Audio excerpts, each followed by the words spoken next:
Bonjour à tous, c'est Zach, le trader professionnel indépendant. Encore une fois de plus, on se retrouve pour ces nouveaux numéros. En fait, c'est le tout dernier numéro de la semaine puisque c'est les derniers jours du trading de la semaine.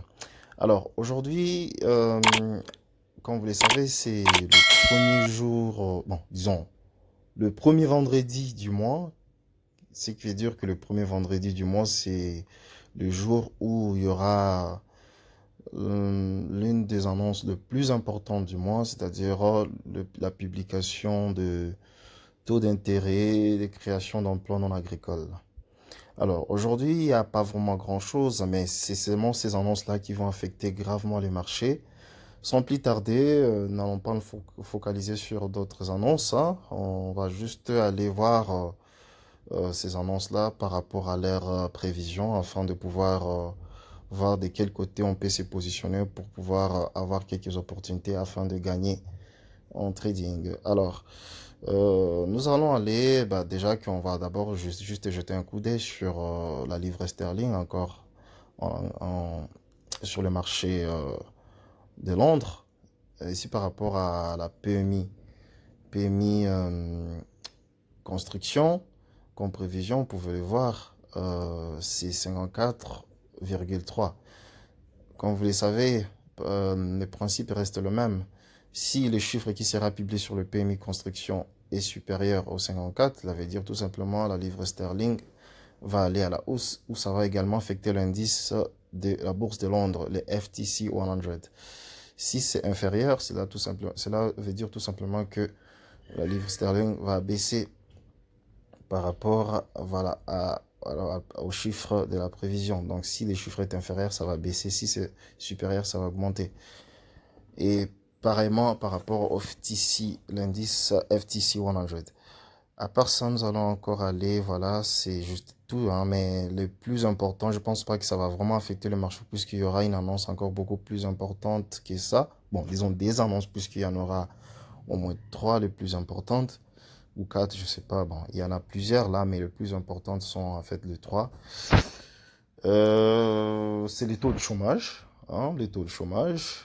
Voilà, ça sera exactement à 16h30. 16h30, vous devez calculer, comme je l'ai redit dans les vidéos précédentes, calculer les selon votre pays, votre région et essayer de les calculer par rapport à UTC plus 3. Donc, dépendamment de votre fuseau horaire. Les taux de chômage. Ici, nous voyons bien que le taux de chômage est à 3,9%. Alors, retenez ici que si le chiffre de taux de chômage est supérieur, ce n'est qu'illogique, hein. C'est-à-dire tout simplement que le dollar va aller à la baisse. Si le chiffre est inférieur par rapport à la prévision, cela veut dire tout simplement que le dollar va aller à la hausse. Alors, cela veut dire tout simplement qu'il n'y a pas eu beaucoup de chômeurs et que c'est une bonne nouvelle pour l'économie américaine. Après, il y a la création d'emplois dans les secteurs non agricoles, le fameux NFP, Non-Farm Employment. Voilà, je pense que je l'ai bien dit ou j'ai oublié l'abréviation. Voilà, par rapport à la création d'emplois, ce n'est que logique. S'il y a beaucoup plus de création d'emplois par rapport à la prévision, cela veut dire tout simplement que le dollar américain va aller à la hausse ou tout simplement tout ce qui va concerner la bourse américaine tels que nous connaissons les indices, les Nasdaq, les S&P, les Dow Jones et autres. Alors, et autres, même, ça peut même affecter les marchés des obligations, mais ce qui est plus important, c'est par rapport à, euh, aux devises américaines, à la devise américaine, pardon, puisque c'est ce qui sera vraiment affecté. Et aussi les actions US peuvent aussi être également affectées. Parce que ces impacts n'ont pas lieu seulement sur le marché de Forex, ce n'est pas lieu seulement sur le paire des devises ou qui possède le dollar américain, mais ça peut aussi affecter le marché. C'est pour ceux qui traitent, bien sûr, sur l'or aussi, ça va affecter l'or, bien sûr, ça va affecter les indices, ça va affecter même les crypto-monnaies aussi, peuvent être affectés.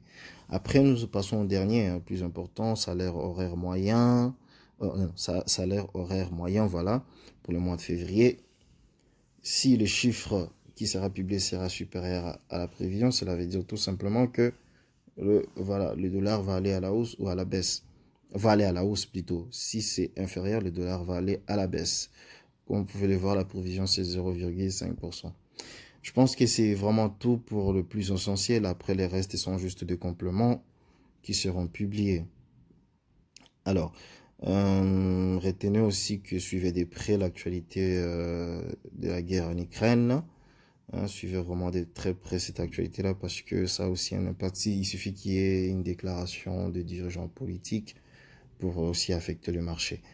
C'est tout pour aujourd'hui et surtout on se retrouve la semaine prochaine pour notre analyse fondamentale journalière et surtout merci d'avoir suivi. Portez-vous bien. Ciao ciao.